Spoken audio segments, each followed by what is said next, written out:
أعوذ بالله من الشيطان الرجيم بسم الله الرحمن الرحيم السلام عليكم ورحمة الله وبركاته.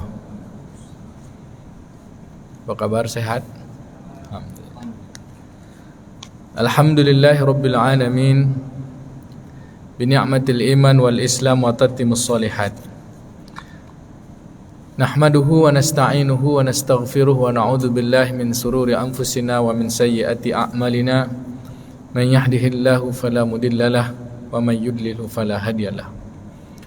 Asyhadu an la ilaha illallah al-malikul haqqul mubin wa asyhadu anna Muhammadan 'abduhu wa rasuluhu shadiqul wa'dil amin. Allahumma salli wa sallim ala sayyidina wa nabiyina Muhammadin wa ala alihi wa sahbihi ajma'in wa man tabi'ahum bi ihsanin ila yaumiddin. Allahumma rabbi israh li sadri wa yassir li amri wahlul 'uqdatam min lisani yafqahu qawli. Alhamdulillah yang saya muliakan para alim, ulama, cerdik pandai, pemuka masyarakat, para orang tua kami yang berhadir, Pak Imam Masjid Raya An-Nur Provinsi Riau, para muazzin, bapak-bapak, ibu-ibu, jemaah solat Isya Masjid Raya An-Nur Provinsi Riau, yang besar tak dibawa gelar, yang kecil tak disebut nama. Semoga kita semua senantiasa dalam rahmat dan kasih sayang Allah. Alhamdulillah, malam hari ini malam pertama dari kajian kita, kajian rutin setiap pekan kedua, membahas kitab yang berkaitan dengan petunjuk sunnah dan adab Rasulullah sallallahu alaihi wasallam fi kulli yaum, atau adab was sunnah Rasulullah sallallahu alaihi wasallam fi kulli yaum, dari kitab yang ditulis oleh Maulana atau guru kita Syekh Ali Mahfuzi rahimahumullah. Dari kumpulan kitab-kitab dalam kitab At-Tawshih yang ditulis oleh Hafiz As-Suyuti, juga Bidayatul Hidayah yang ditulis oleh Imam Abu Hamid Al-Ghazali, dan kitab-kitab adab yang ditulis para ulama-ulama terdahulu, kemudian dikumpulkan beliau menjadi sebuah kitab yang ringkas, mudah dipahami, tentang kaitan dengan adab dan sunnah keseharian kita terhadap kehidupan kita ini, sehingga semua apa yang kita lakukan ini dihitung ibadah. Ini malam pertama kita ngaji. Ya, puji syukur kita pada Allah dengan ucapan alhamdulillah dan salawat yang banyak pada kita sampaikan kepada baginda Nabi SAW dengan ucapan Allahumma salli ala sayyidina Muhammad wa ala ali sayyidina Muhammad. Sebelum kita mulai membaca kitab adab ini, tentu kita beradab dulu dalam majlis, ya nak? Adab dalam majlis, supaya majlis kita majlis yang dirahmati Allah, majlis yang dinaungi para malaikat, majlis yang keberkahannya dan ilmu-ilmu kita ditambah, sehingga semua kita yang hadir dalam majlis ini diterima Allah Subhanahu wa taala, bahwa kita senantiasa dalam berzikir kepada Allah taala. Ada dalam majlis kita semua berwuduk. Sudah berwuduk kan? Alhamdulillah, karena kita selesai solat Isya. Lalu kita hadirkan hati dengan sebenar-benar hadir, dengan tawajuh, bahwa kita duduk dalam majlis ini mendengarkan kalam-kalam Allah Subhanahu wa taala dan kalam-kalam Rasulullah sallallahu alaihi wasallam, firman Allah dan kalam Rasulullah sallallahu alaihi wasallam. Jadi kita dengar firman Allah, perkataan Rasulullah, lalu kita agungkan perkataan Allah dengan ucapkan sadaqallahul azim, atau kita ucapkan Allah Subhanahu wa taala ketika disebut nama Allah, dan ketika disebut hadis-hadis Rasulullah SAW kita ucapkan dengan bersalawat kepadanya dengan ucapan Allahumma shalli ala Muhammad. Kita agungkan ayat-ayat Allah dan sabda baginda Nabi sallallahu alaihi wasallam. Kemudian sunnah dalam majlis ini pula kita berwangi-wangian. Ada buat minyak wangi, pakai minyak-minyak wangi. Ya, kalau sekarang tengah pandemi Covid ni, bolehlah berjarak sikit aja, rapat-rapat. Rapat-rapat sikit, jarak-jarak sikit. Semoga majlis kita diberkahi. Kemudian tawajuh, hadirkan hati, duduk, kita tak lama sampai selesai aja. Kita membahas tentang permulaan adab dulu, biar kita dalam majlis ni lulus adabnya. Kemudian adab ta'lim wa muta'allim, ta'lim wa mu'allim, antara belajar dengan mengajar. Seorang guru menyampaikan apa yang diamalkan, dan murid juga yang belajar ini niat untuk mengamalkan ilmu yang kita dapat sama-sama. Niat untuk amalkan, lalu setelah kita amalkan niat untuk sampaikan. pada isteri kita, pada suami kita, pada anak-anak kita, pada keluarga tetangga kita, sehingga kita sama-sama mengamalkan agama ini insya-Allah. Ini adab. Kemudian di dalam majlis kita tak berkata-kata perkataan dunia, kita hadirkan hati, dan setiap disebut nama Allah kita ucapkan Allah Subhanahu wa taala, setiap disebutkan nama Nabi kita berselawat, setiap disebutkan nama sahabat kita memuji sahabat dengan mendoakannya radhiyallahu anhum kalau mereka banyak. Kalau mereka satu radhiyallahu an, kalau dia laki-laki radhiyallahu anhu, kalau dia perempuan radhiyallahu anha. Dan ketika majlis selesai nanti kita tutup dengan doa kifarah majlis. Ucapannya nanti kita baca nak. Kalau kita baca sekarang sudah selesai nih ngaji. Dan terakhir setelah majlis ditutup nanti kita makan sate. Jadi yang tak datang sini tak dapat sate. Yang di rumah lagi nonton live, ya makan masing-masing aja. Alhamdulillah. Baik, kita mula dengan pembahasan tentang apa itu adab dan sunnah. Pengertian adab, kemudian bagaimana pula adab itu dia menjadi sunnah, lalu apa fadilah adab, keberuntungan, keutamaan orang yang mengamalkan adab, kemudian apa-apa saja pembagian adab, lalu bagaimana pelajaran adab yang kita pelajari sehingga kita dapat mengamalkan untuk kehidupan kita sehari-hari. Baik, apa itu adab?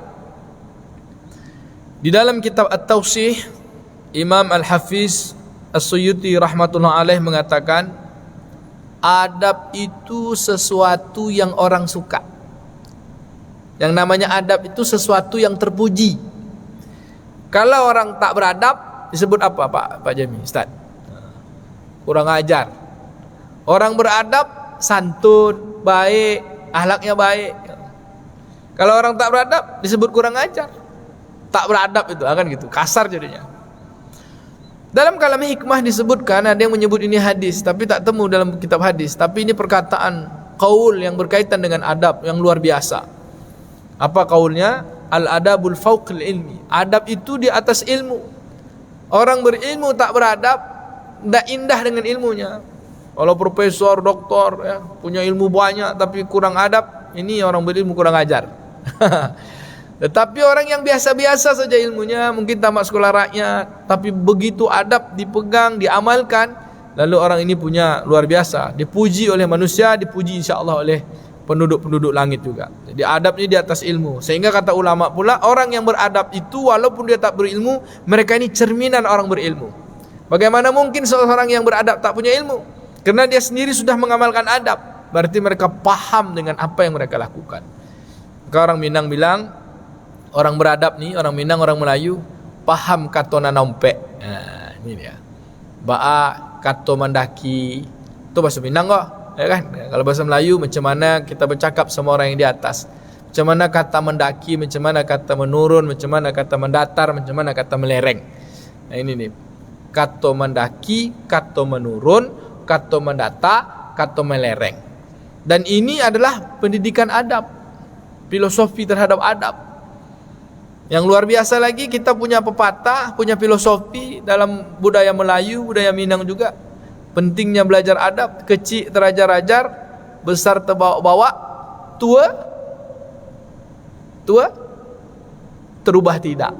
Kalau kecil diajarkan baik, makin besar nanti insya-Allah dia makin baik akhlaknya. Ketika udah tua, maka inilah dia cerminan kebaikan. Kalau di kecil diajarkan adab tak baik, besar tak baik, terbiasa, maka sudah tua sulit untuk merubah ketidakbaikan itu. Maka kecil diajarkan adab. Kita tahu orang Melayu dulu kecil-kecil diajarkan tak boleh ngomong pakai aku. Sekarang udah enak aja orang cakap pakai aku. Betul tak? Aku mak udah kecil pakai aku. Nah, ini kan live streaming nih. Mana ngomong pakai aku, berhentilah pakai aku lagi. Kita orang Melayu dari dulu pakai nama. Kalau sama orang tua, mak, saya, hamba, nama saya Asril, mak, Asril nak makan, gitu kan. Mak, Zulkarnain, Sijol nak makan, mak. Kalau saya panggilan sayang saya Nain, panggil mak saya, mak, Nain nak minta makan, macam gitu. Ini tak, mak, aku. Ini salah satu bentuk adab yang kurang adab. Bapak Ibu yang dimuliakan Allah Subhanahu wa taala, orang tua kami, ayah bunda, hadirin yang dimuliakan Allah Subhanahu wa taala, itu contoh-contoh yang keseharian hari ini sehingga adab ni mulai lama-lama makin tergerus, terdegradasi, makin kurang ya. Maka kalau sudah kurang adab, sudah kurang terpuji. Kalau sudah kurang terpuji, bisa apa kita disebut? Kalau sudah kurang terpuji, jadi orang tercela, nanti takut kita kan. Kalau tak terpuji ya tercela. Kalau tercela jadi terlaknat. Nauzubillah min zalik. Baik, kita bahas nih.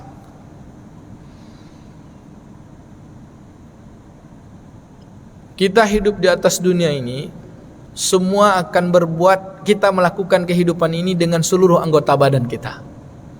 Imam Abu Hamid Al-Ghazali dalam kitab Bidayatul Hidayah, Syekh Dr. Mustafa Zahri dalam kitab Mensucikan Jiwa, bahwa terhukum kehidupan secara syariat di atas dunia ini, kita berbuat dengan 7 anggota badan kita.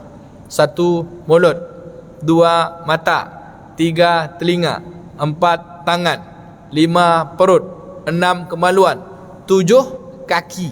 Dan semua apa yang dibuat oleh 7 anggota badan itu dimintakan tanggung jawabnya. Lalu dengan perbuatan itu, kalau kita berbuat, bekerja, melakukan semua seperti mana apa yang dilakukan Nabi, yang dibuat Nabi SAW, maka dia jadi ibadah. Dan yang paling indah dari semua perbuatan Nabi yang menjadi ibadah itu adalah, yang paling tinggi adalah adab. Adab, sunnah, kemudian yang berkaitan dengan fardu. Lalu mudah-mudahan kita diberi kekuatan oleh Allah Subhanahu wa taala untuk mengamalkannya. Apa kata Imam Abdullah bin Mubarak rahimahumullah? Seseorang yang meremehkan adab, nah ini berkaitan dengan fadilah adab. Seseorang yang meremehkan adab, maka Allah Subhanahu wa taala akan remehkan dia nanti mengamalkan yang sunat. Kalau sudah Allah remehkan, kalau dia sudah diremehkan mengamalkan yang sunat, sudah sepele terhadap yang sunat, maka nanti dia akan sepele pula dengan amal yang wajib. Kalau sudah dia menyepelekan amal yang wajib, maka nanti dia tak bisa mendapatkan ma'rifat.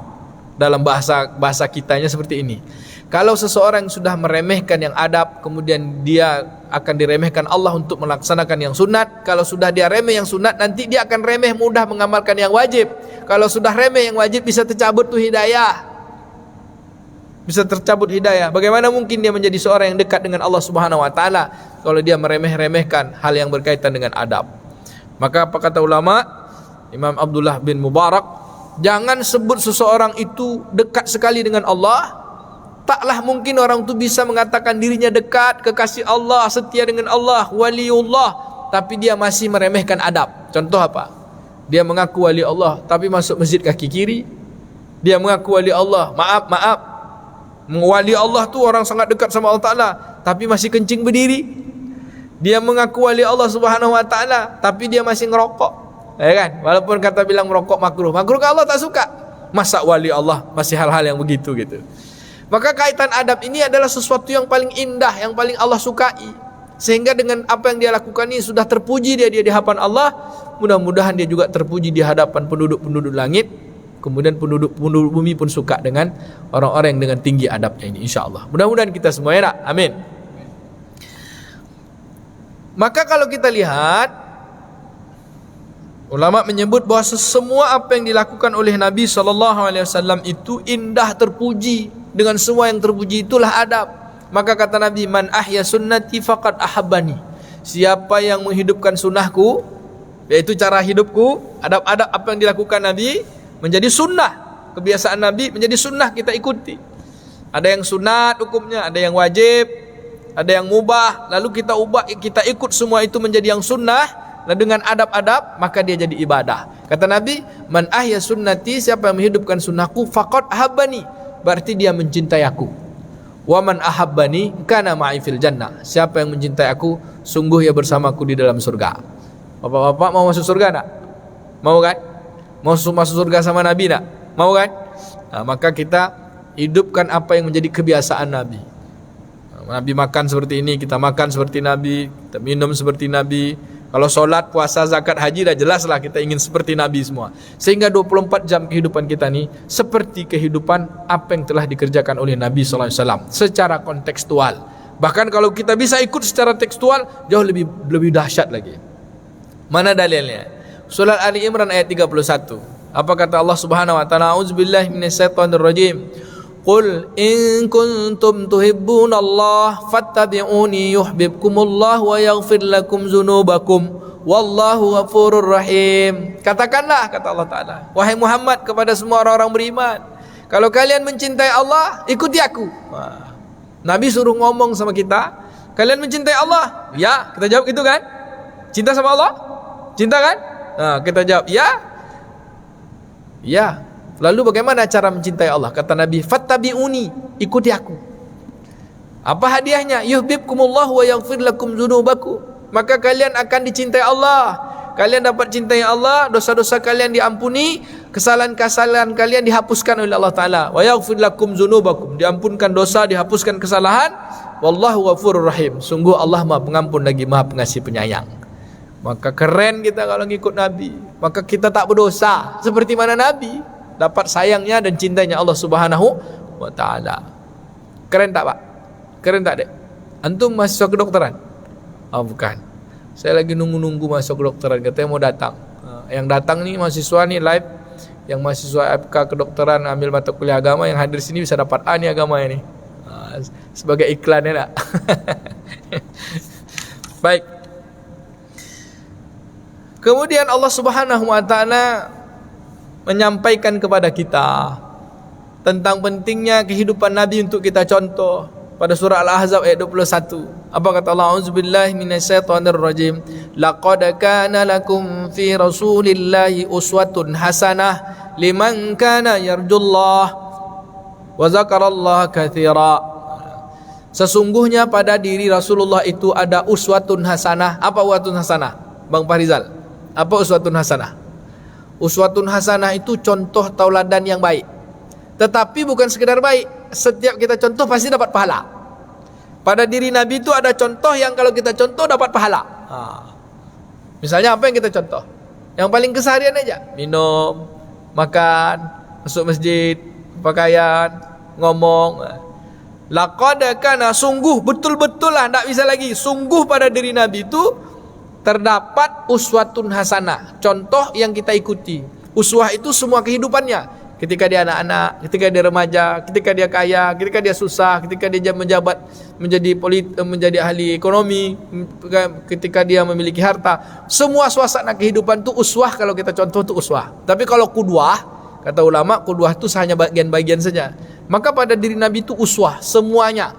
Dalam semua kondisi kita contoh dia. Maka semua yang kita contoh dapat pahala. Mau nak dapat pahala? Mau kan? Maka kita contoh Nabi. Maka apa kata Allah Ta'ala? Liman kana yarjullah, bagi orang yang ingin berjumpa dengan Allah. Maka kalau kita ingin bertemu dengan Allah, yang Allah ridho kepada kita nanti di yaumul akhir, maka syaratnya adalah mencontoh Nabi. Orang-orang yang mencontoh Nabi, orang-orang yang mengikut Nabi, orang-orang yang menghidupkan sunnah Nabi, orang yang beradab seperti mana Nabi, maka adalah orang-orang yang sangat menginginkan keridhaan Allah, perjumpaan dengan Allah Subhanahu wa Ta'ala. Wa dzakarallaha katsira, dan mereka berzikir yang banyak kepada Allah. Ada ulama menyebutkan, kalau disebut wa dzakarallaha katsira, berarti semua yang kita contoh dapat pahala tu, kita ini dihitung berzikir kepada Allah. Sehingga semuanya, walaupun kita tak menyebut, tak banyak kita mengucapkan zikir, terucap zikir, tapi kerana kita melakukan semua dengan seluruh anggota badan kita tadi, mengikut Nabi, maka kehidupan kita tu dihitung sedang berzikir. Contoh yang paling indah apa? Berjenggot. Jenggot sunnah Nabi. Kita ngamalkan jenggot kerana Nabi berjenggot misalnya kan. Lalu selama jenggot bergantung di leher tu, tidur kita, makan kita, sedang tidur kita dihitung berpahala terus. Masuk kamar mandi pun kerana dia masih berjenggot, jenggotnya dihitung pahala. Maka 24 jam selagi jenggot dihitung pahala. Begitu. Berpakaian menutup aurat, kerana ini kita niat untuk mengikut Nabi sallallahu alaihi wasallam, maka selama pakaian itu melekat ke badan, maka selama pakaian itulah kita berpakaian itu dapat pahala, dihitung berzikir kepada Allah. Keren tak bang? Keren kan? Lanjut sikit lagi tak? Kita tak usah lama-lama, nanti lewat dia kena gugus covid pula ya. Perut lapar nak makan sate ni kan. Kalau ngaji ada intermezzo sikit lah. Baik.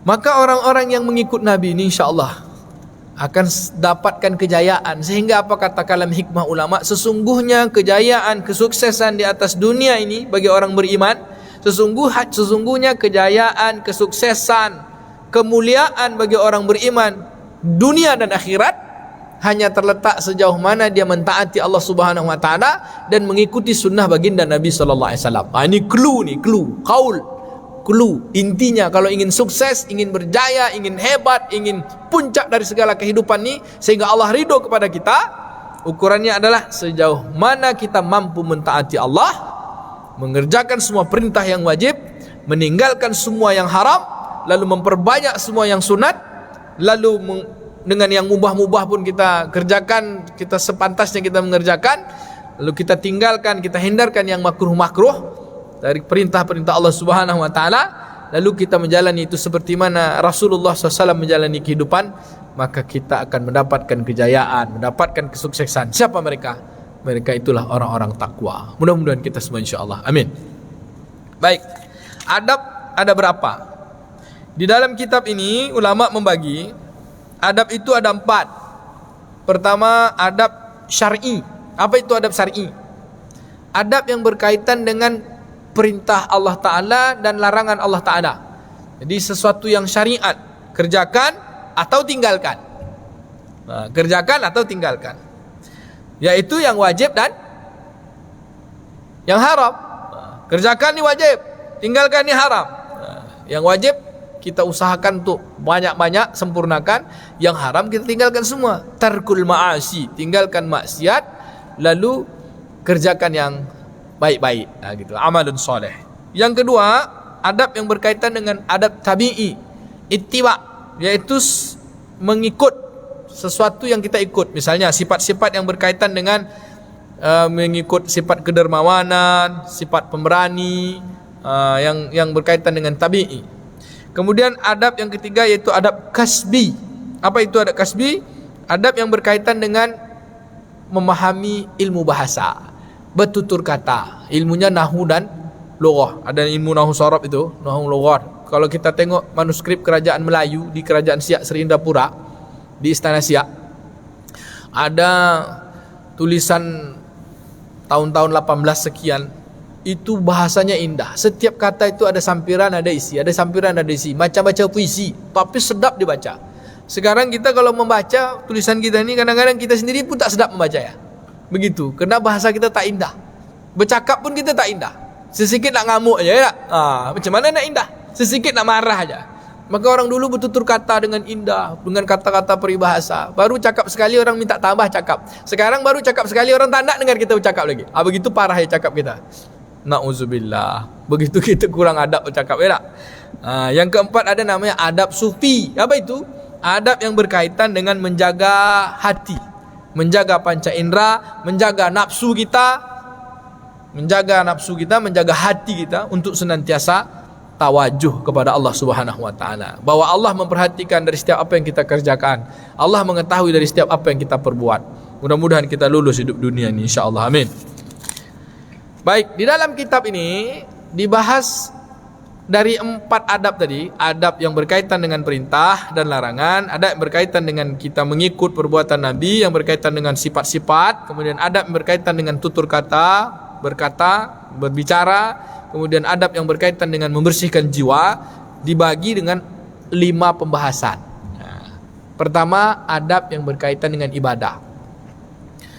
Minggu depan boleh, bulan depan boleh bawa catatan ya kan. Yang catat nanti kita ada ujian semester. Yang lulus dapat A, ya kan? Kasih nilai nanti LCMA, lulus ceramah Masjid Agung An-Nur. LCMA kan lulus ceramah Masjid An-Nur.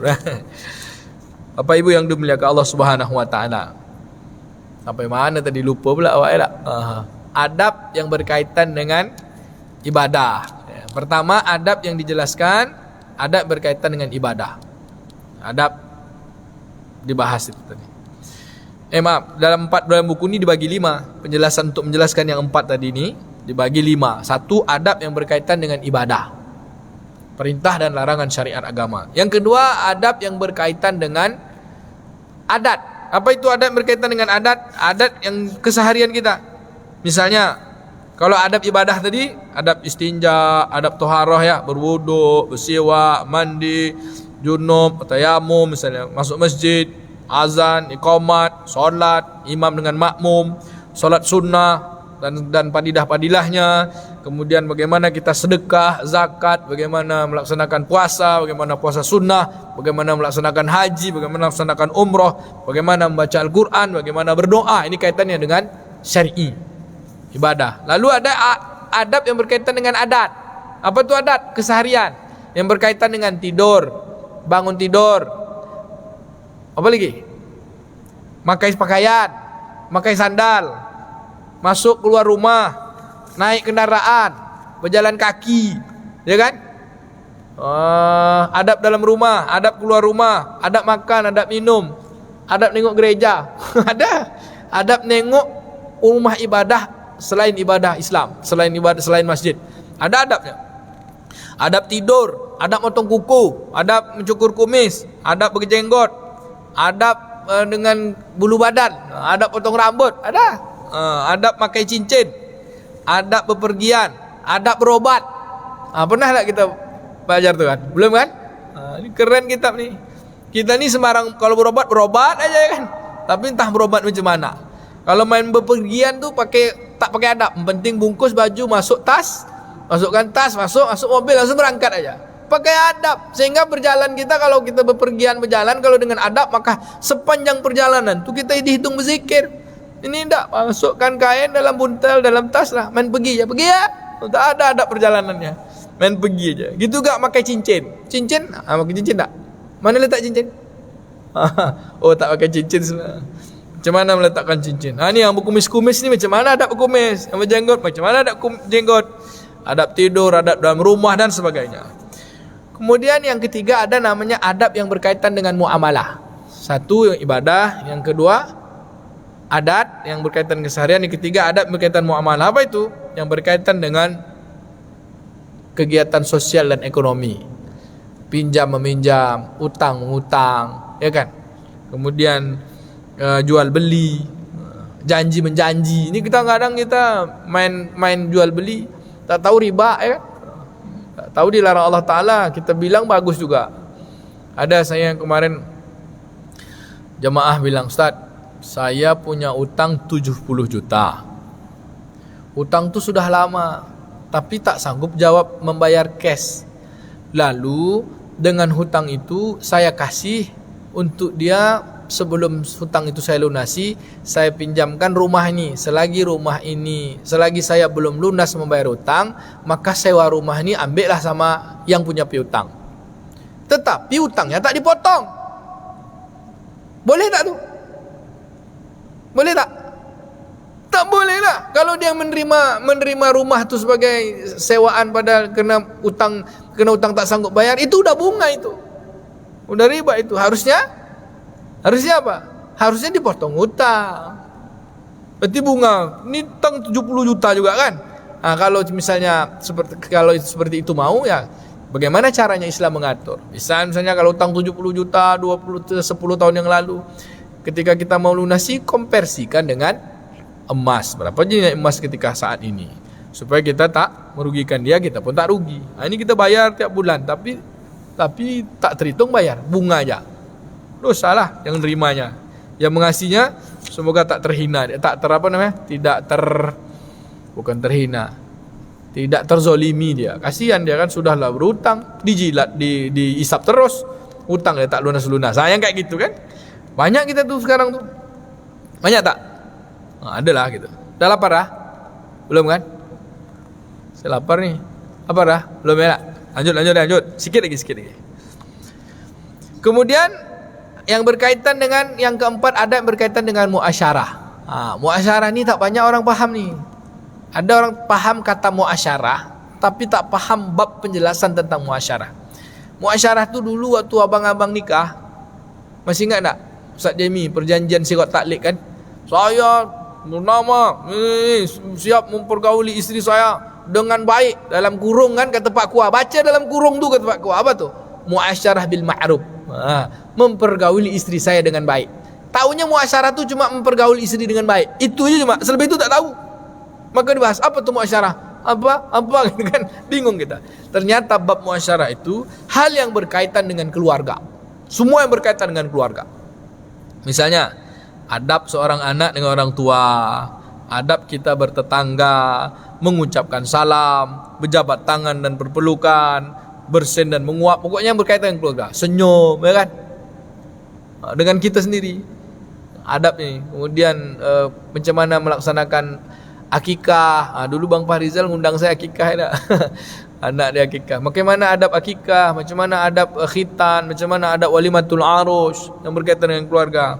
Macam mana menulis surat itu. Banyaklah yang berkaitan dengan muasyarat, pergaulan sifatnya. Adab suami isteri dalam kamar, keluar kamar, ya kan? Hak-hak anak, hak orang tua, adab anak dan adab ketika kita dalam majlis sebagainya berkaitan dengan pergaulan. Yang kelima yaitu adab yang paling tinggi. Sudahlah adab, lalu dia membahas tentang akhlak. Akhlak tu juga punya adab. Bagaimana cara berakhlak? Akhlak tu sendiri udah adab. Lalu bagaimana kita berakhlak itu dengan adab? Misalnya bagaimana kita ni supaya menjadi orang yang syukur. Bagaimana sifat-sifat kedermawanan Rasulullah SAW, bagaimana tawadu, bagaimana keutamaan tawadu, bagaimana sabar, sampai kepada makam yang paling tinggi. Apa itu? Takwa. Jadi kalau kata ulama, bagaimana kita bisa masuk adab taubat, adab syukur, adab sabar, adab qanaah, adab tawakal, adab khusyuk, adab tawadu, adab ikhlas, adab istikhlas, adab memuliakan saudara, sampai kita menjadi adab orang-orang yang takwa. Mudah-mudahan kita insya-Allah. Amin ya rabbal alamin. Sampai sini ada pertanyaan? Bulan depan kita bahas tentang adab dalam ibadah yang berkaitan dengan adab toharoh, bab adab istinja. Adab istinja ini penting tak? Sangat penting.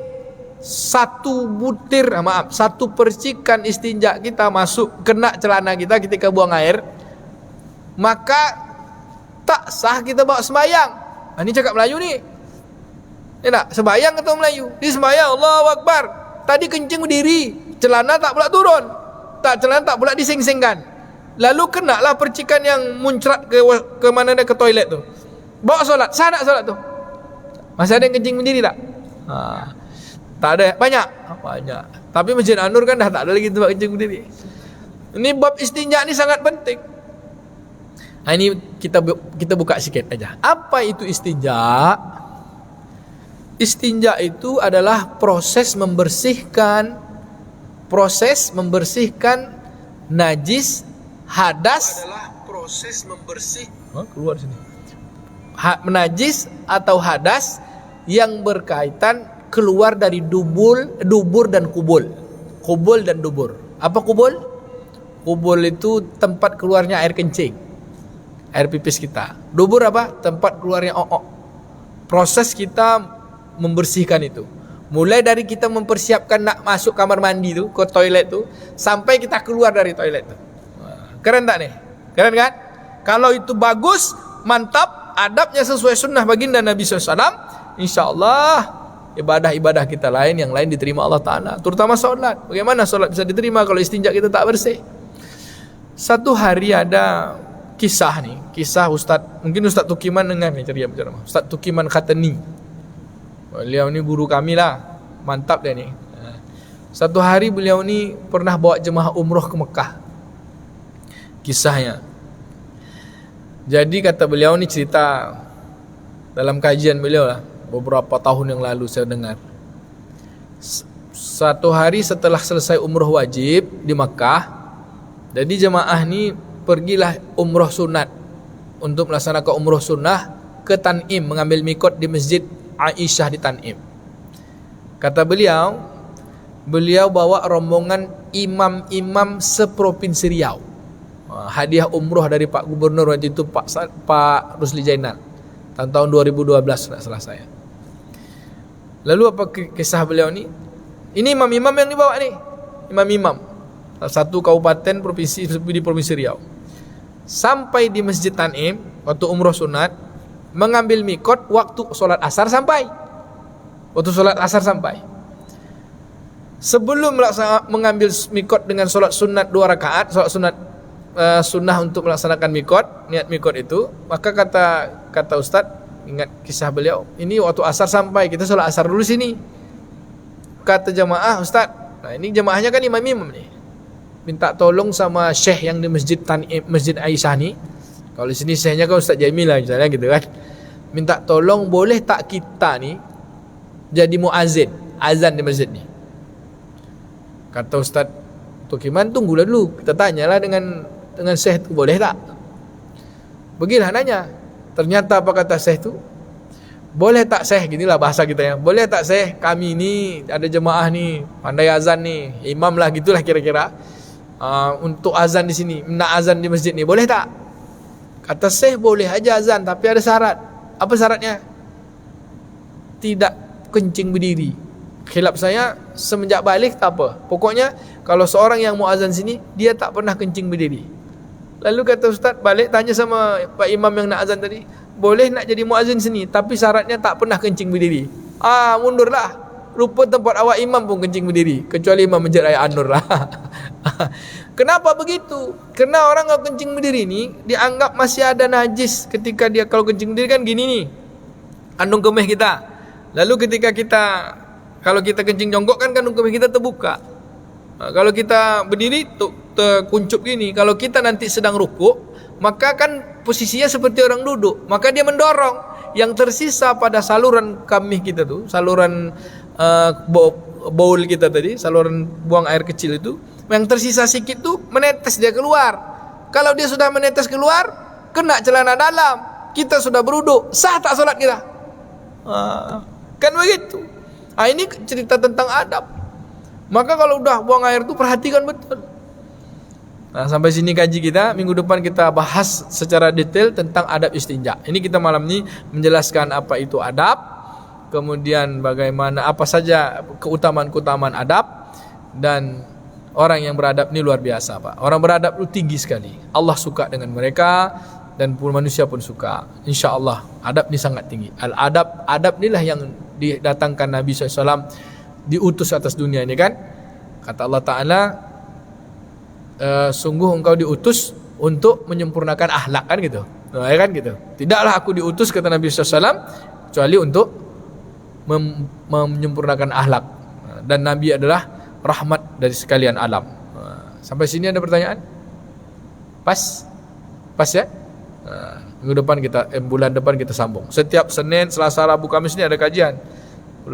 Minggu depan sama Ustaz Anab atau sama Ustaz Anapi, bab kajian juga berkaitan dengan amal-amal Ahlus Sunnah wal Jamaah, insyaAllah. Mohon maaf atas segala kurangan. Terima kasih segala perhatian. Pada Allah Subhanahu wa taala saya mohon ampun.